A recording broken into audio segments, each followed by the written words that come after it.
Hello and assalamu alaikum ji. You are watching SLO based learning platform, and today we are here with the second part of the video that we uploaded yesterday, paper pattern and marks distribution। और ये जो national curriculum Pakistan है 2022 और 23 का, उसके according first year के paper को हमने डिस्कस किया था। कल हमने इसके सेक्शन ए को डिस्कस कर लिया था जो कि है 20 मार्क्स का। डिटेल में डिस्कस किया था कि आपके MCQs का कितना पोर्शन ग्रामर के किस चंक पर मुश्तमिल है। तो आज जो हमारे पास रिमेनिंग पार्ट है उसको डिस्कस कर लेते हैं।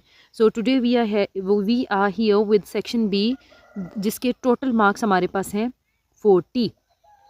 40 मार्क्स का ये है। और देख लेते हैं कि इसमें क्या क्वेश्चन है। तो जी इसमें सबसे पहला जो सेक्शन बी का एक क्वेश्चन नंबर 1 है, दैट इज़ कंप्रीहेंशन पैसेज। ठीक है, आपको एक पैसेज गिवन होता है जो कि होता है 250 और 350 250 टू 350 वर्ड्स का। ठीक है, अब उसमें आपके पास वो जो सारे का सारा कंटेंट होता है वो आपको क्लासरूम में उसकी प्रैक्टिस करवाई गई होती है। इसमें क्या आपके पास आता है, बेसिकली इसमें 6 क्वेश्चंस होते हैं। ठीक है, जो SLO बेस होते हैं और आपकी कॉग्निटिव लर्निंग लेवल्स के अकॉर्डिंग होते हैं। और इसमें आपने करना ये होता है कि इसमें आपके पास एक क्वेश्चन जो होता है वो आपके पास मैंडेटरी होता है, आप उसको किसी सूरत स्किप नहीं कर सकते। और वो आपके पास होता है क्वेश्चन समरी राइटिंग का। ठीक है, क्वेश्चन नंबर 1 जो जिसके टोटल मार्क्स आपके पास 6 होते हैं। एक मार्क जो होता है उसका वो होता है आपके पास टाइटल का। रेस्ट जो होती है वो आपकी उस पैसेज की जो आपके गिवन पैसेज होता है उसकी समरी राइटिंग होती है आपके पास। ठीक है, इसी तरह फिर आपके पास जो बाकी क्वेश्चंस हैं वो 1 बाय 1 आ रहे होते हैं। और ये टोटल आपके पास बनता है 28 मार्क्स का। यानी आपका जो इंटायर पेपर है उसका सबसे ज़्यादा मार्क्स कंप्राइजिंग पोर्शन जो है वो है आपका सेक्शन बी का क्वेश्चन नंबर 2 कॉम्प्रीहेंशन पैसेज वाला। ठीक है, उसके बाद आपके पास जो सेकंड पार्ट है क्वेश्चन नंबर 2 और उसके बाद क्वेश्चन नंबर 3 आता है। Question number 3 basically it is divided into 2 parts. Part A जो है आपका that is all about poetry.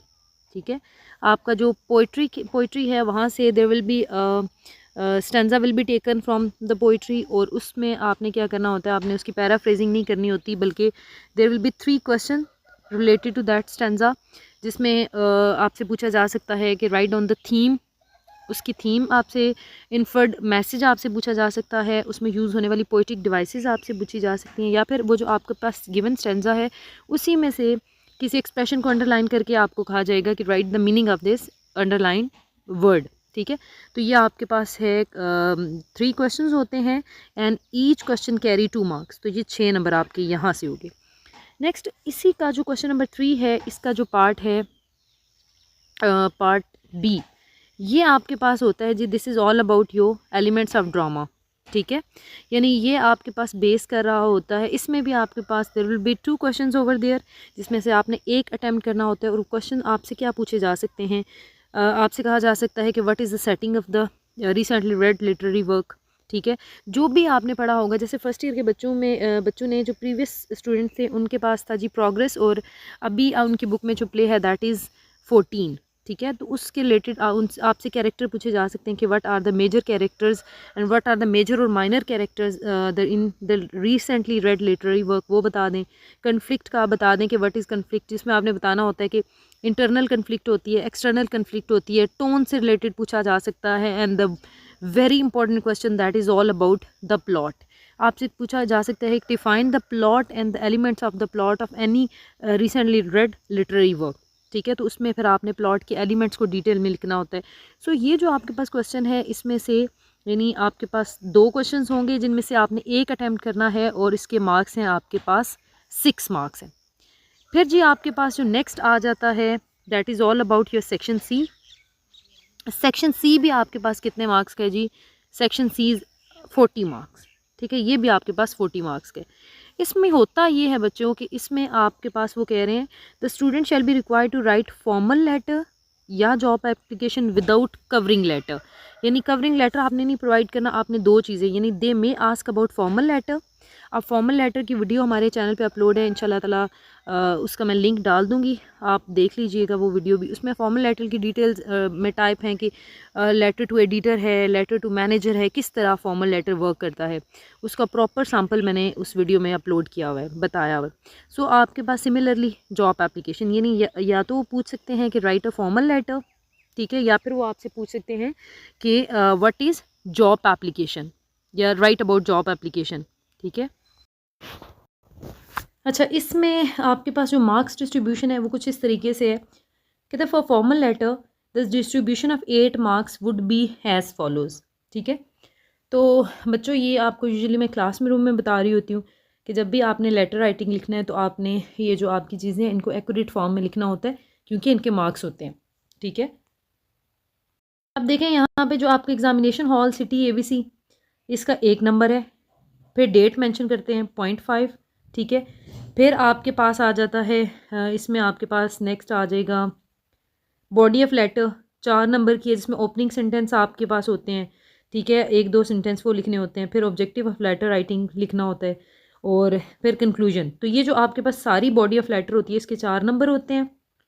फिर आप रिसीवर एड्रेस जो लिखते हैं उसका 1 होता है, सैलिटेशन का 1 होता है। ये इस सिमेट्री में जा रहा है, यानी एग्जामिनेशन हॉल, फिर रिसीवर एड्रेस, सब कुछ, और फिर सैलिटेशन यानी रिस्पेक्टेड सर, रिस्पेक्टेड मैम, 0.5 इनके होते हैं। XYZ के भी 0.5 हैं, ये देखें, योर्स सिंसियरली ट्रूली फेथफुली, इसके भी 0.5 है, ठीक है। तो ये चीज़ें वो हैं जिनको आप हमेशा इग्नोर करते हैं, ठीक है, प्रॉपर वे में लिखते नहीं हैं। तो इन सब चीज़ों की मार्क्स डिस्ट्रीब्यूशन हुई हुई है, ये आप देख सकते हैं, ठीक है।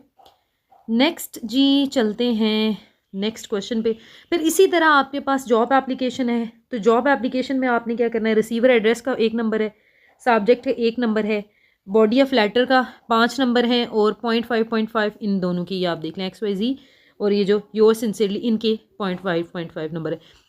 नोट कीजिए, कहता है marks for the format shall only be awarded if the body of the letter is written properly respective of its level of accuracy and correctness. तो अगर आप ये कंसीडर करें कि आप पूरा letter, body of letter omit कर देंगे, इसको छोड़ देंगे, और ये मार्क्स आपको मिल जाएंगे, तो फिर ये भी नहीं मिलने, ठीक है। ये तभी मिलेंगे जब आपने अपना जो बॉडी ऑफ लेटर है इसको कंप्लीट किया होगा। नेक्स्ट देखें आपके पास जो क्वेश्चन नंबर 5 है, क्वेश्चन नंबर 5 को देख लेते हैं। कहते हैं ये आपके पास है टोटल 16 मार्क्स का है, इसके 3 पार्ट्स हैं, A, B एंड C, ठीक है। ए में क्या है आपके पास, this question consist of 3 parts, ठीक है, कैन यू रिक्वायर्ड।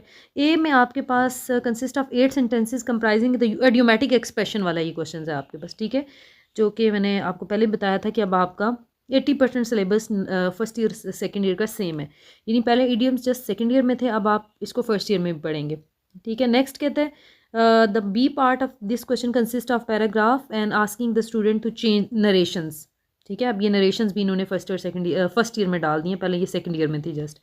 और सी में कहते हैं पंचुएट, सी जो होगा उसमें आपने क्या करना है, there will be a punctuation marks वाला मार्क वाला जो पैसेज है वो होगा, और आपने उनको पंचुएशन मार्क को करेक्ट, ये नहीं comma, full stop, semicolon, colon, इन चीज़ों के बारे में आपने बात करनी है, ठीक है।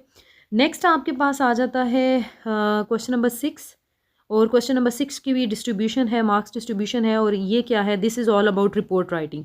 अगेन जी रिपोर्ट राइटिंग पहले सेकंड ईयर में थी, अब फर्स्ट ईयर में भी आ गई है, 8 नंबर की है, और इसमें मार्क्स डिस्ट्रीब्यूशन आप देख लें, डेट का है, 2 है, फ्रॉम है, सब्जेक्ट है, इंट्रोडक्शन है, बॉडी ऑफ रिपोर्ट है, और एंडिंग है, ठीक है। ये आपके पास मार्क्स डिस्ट्रीब्यूशन है इसकी।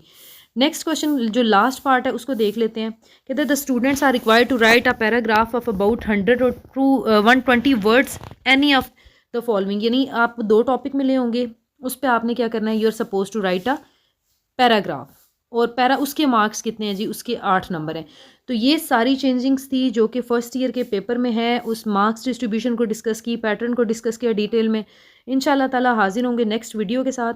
चैनल को सब्सक्राइब कीजिए, वीडियो को लाइक कीजिए, और अगर आपकी कोई भी क्यूरी है, किसी किस्म का सवाल है, you may ask in comment section. बहुत सारा ख्याल रखिएगा। Till then take care and अल्लाह हाफिज़।